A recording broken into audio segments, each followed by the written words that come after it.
Oh, bloody hell, it's effing freezing. Let's get in the garage, whack all the heaters on.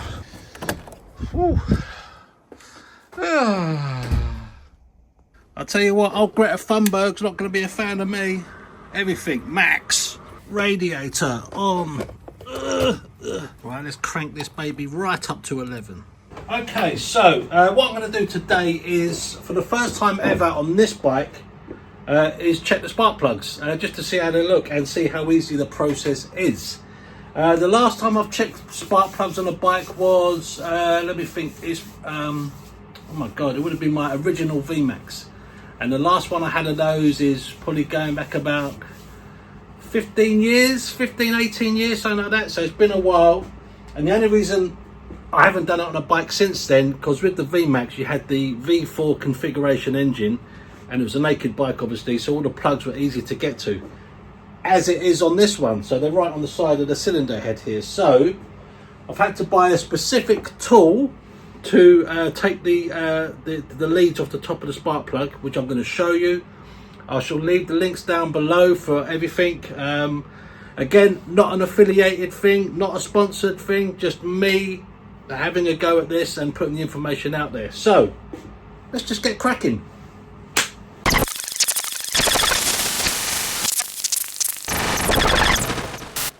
So what I'm going to be doing is going by the manual, and it's got all the instructions here. This is what I'm going to be going by. This isn't going to be guesswork. I'm going to be doing exactly what it tells me to do in here. And it's got the spark plug torque settings at the front as well. So I'm going to be going by this. Right, what I want to do is get the bike up on the centre stand. Just get it over there a little bit so I can get the camera here and you can have a proper good view. So let's get our big berth up. Hold on a sec, I've got the disc lock on, haven't I? For f***'s sake. That is schoolboy error right there. Over here. Poor my son.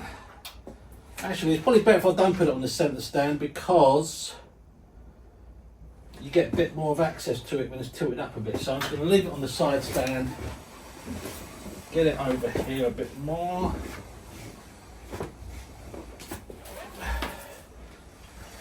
Lovely. Beautiful. So first thing, let's get all the tools out that's needed, because I'm going to have to remove these crash bars so I can gain access to this cover. And then we can go from there.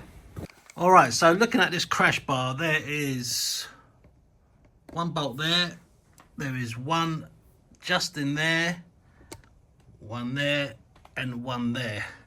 So it doesn't say in the actual manual, it just refers to the standard adventure bike, or the standard GS I should say. But it says one with the adventure bike you need to remove the crash bars, but it doesn't say which specific bolts. So I'm just going by the ones I just showed you there. So let's get this bad boy off. All right, so for the first bolt down here, you're going to need a T50 Torx head. So let's get this one undone. And I've just put an extension bar on my ratchet here. So let's get this one off and loosen it up. I'm not going to take it out all the way just yet.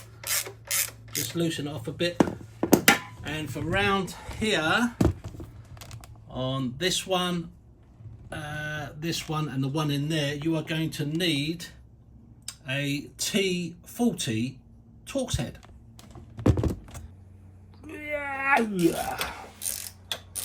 Easy enough, just loosen it up.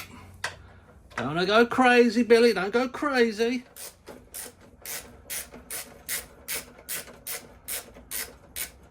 Okay, and the final one, I'm hoping this doesn't push against this bit of the fairing. I think it's all right. Are we all right? Yes. Ah, you bastard, ya. Okay, so I think I will start. I'm just gonna. Well, I know which size goes into what hole, so it doesn't. As long as the actual length of the bolt is the same. So what I do is when there's possibly different bolts like attached to something, I just put them in the tray, this magnetic tray, just in the same position that they are on the bike, if you know what I mean. So that one up there. Let's see if we can get this one. Actually, let's go for this one. I'm hoping they're all the same length.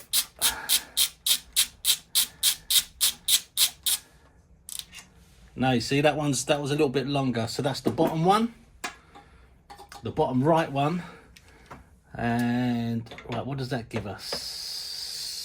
So let's get in here. And that's the top one. I could just about get my fingers under there just to pull that one out. And that one is the same. Actually, it's just a little bit smaller than the bottom one. So you see what I'm saying? So that's the layout I've got. So that's the top one up there. That's that one there. And that's that one down the bottom, because they are different lengths. And finally, the big one down here. I could probably do this by hand by now, I think. Yeah. So this whole bottom piece should just come out. Come on, come on.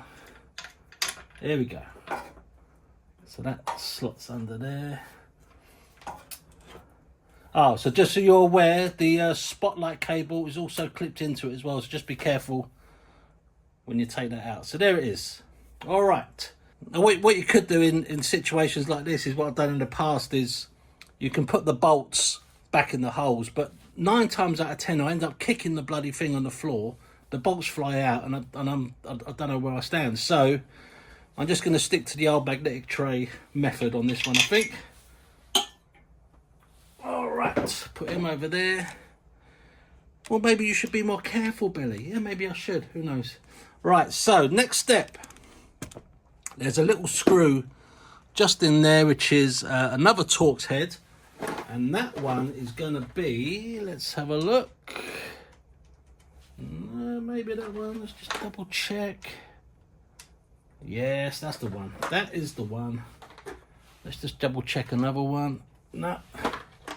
So, the screw for the spark plug cover, that needs a T25 Torx head.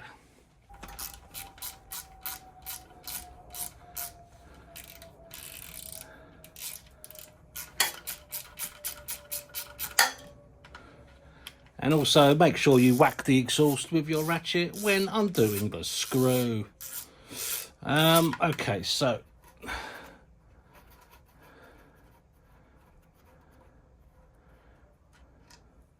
that's that one there. I think I'm going to put that to one side and put that one back in the hole. So to remove this, according to the instructions, you slide it. What way is it going? Oh, you slide it that way to come off. Okay, let's try it. Yep, oh, there you go. Okay, yeah, so there's little tabs on it at the top there, and I guess they just sit. Oh, no, there it is, there. It's that one there. So that tab goes into there, and the whole thing just slides off that way. That's easy enough. All right. Right, so the first thing we have to do, apparently, is remove this cable from the coil, and I'm going to use, it does say all you have to do is just lift up this tiny tab, but I don't have any fingernails, so I'm going to just gently ease this little flathead screwdriver in there and pull that out. Okay, good. Now that specialist tool I told you about, well, this is it to remove the coil. Yeah, I mean, you don't have to get the one that I got. You can get any old cheapo thing from eBay, but I'll leave the link down below to this specific one. I can't remember how much it was, but like I said, yeah, I'll leave all the links down below. So the idea is, according to the manual, is the open end here, you slide over the coil. Is that as far as it goes? Surely not. Oh, there you go. Okay, so that's on, and you just, there we go. Bloody hell, I wasn't expecting it to be that long. That's what she said. So just take that off. So there's your coil thing there. Okay, looks nice and clean in there, that's good. And also it's got a little sort of bump there which aligns to the bump on the cylinder head, so you can't get it in, you know, back to front or whatever. So that's that. So I'll leave that to one side, and let's have a little look down here. Okay, again, it looks nice and clean. I might just get a little rag and just clean the inside of here, because the less chance there is of stuff going down there, the better, I think. So let me just get a quick rag and just clean inside there quick. It's probably completely unnecessary, as it's, I'd imagine, a very well sealed system, but it is dirty. Look, it does get dirty. So I'm just going to give that a wipe.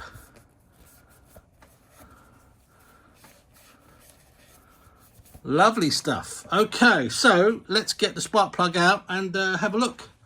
So to remove the spark plug, you are going to need a 14mm spark plug socket. Now, this particular one, it's kind of hard to see, but it has a little rubber boot just at the bottom, round about there. And apparently the idea is it grips the top of the spark plug and makes taking it out a lot easier. So let's do it. Again, I'm using my extension bar. All right, let's get you back a little bit. I think the torque settings on these, I think, was 12 Newton meters, so this should be pretty easy to get out. I'm just going to wait for it to...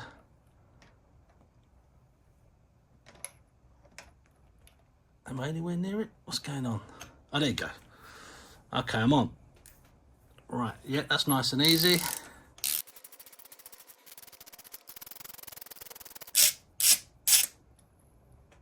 Here we go. All right. There you have it. It looks pretty good, doesn't it, actually? I know if it's greasy and all that sort of stuff, it's not a good sign, but that looks pretty good. And actually, in the back of this manual, let me quickly just show you something. In the very back, it has a spark plug condition chart.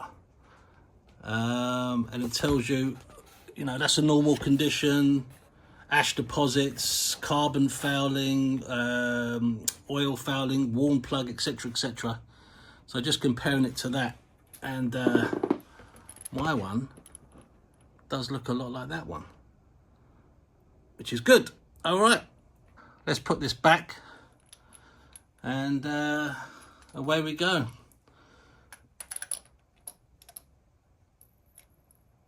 I mean, you really don't want to cross thread a spark plug into your cylinder head. Could you imagine it? Okay, obviously I'm going to get the torque wrench on here in a second. I just want to get it in. Go nice and gentle, nice and easy, Billy, nice and easy. That's it, we're in. All right, so let's get the torque wrench out. Okay, and they are spark plug torque settings, 12 Newton meters. All right, let's go. Where are we? So that's it, pounds, Newton meters. There's 0, 11, 12. Good. All right. So that goes on there. E goes on there.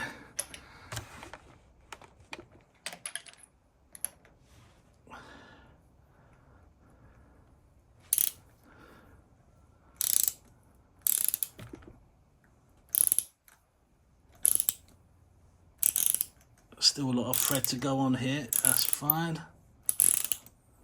Here we go.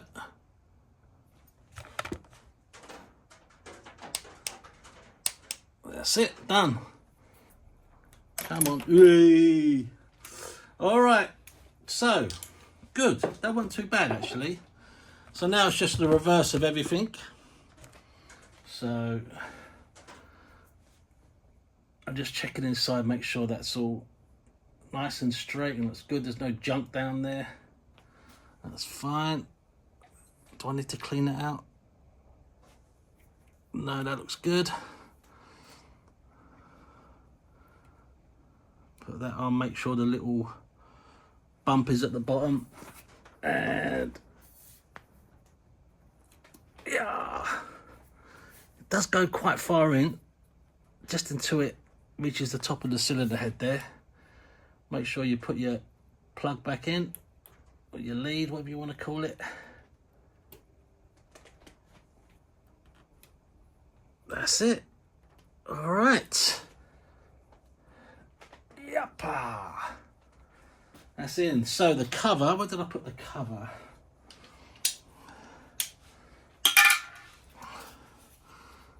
Now, so that tab's got to go in there. Lovely stuff. The little screw back in here. And that again was a T25.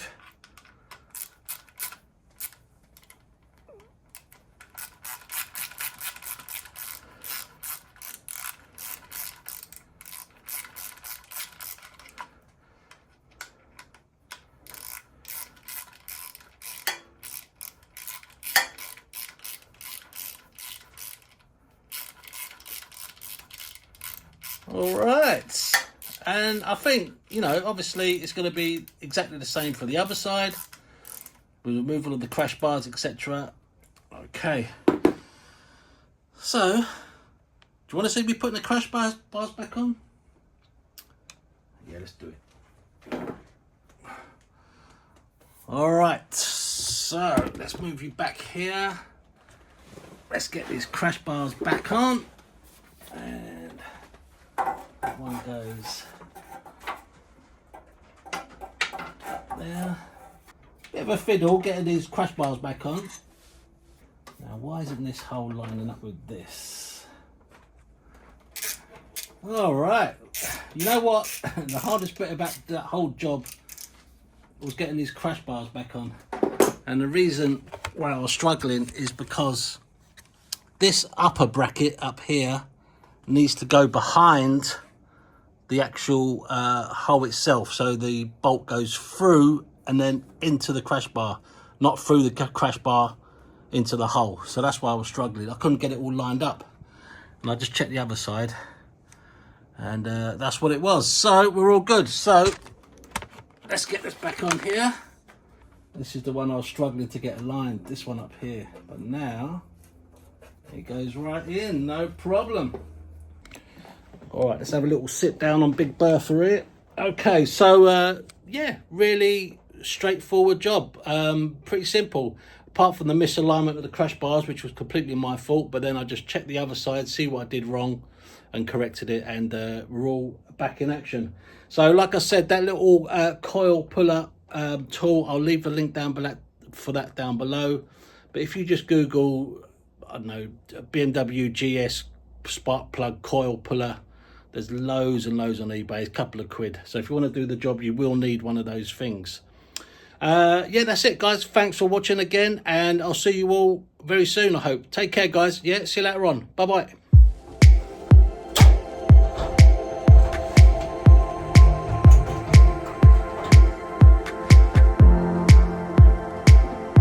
Right, I better check it still works.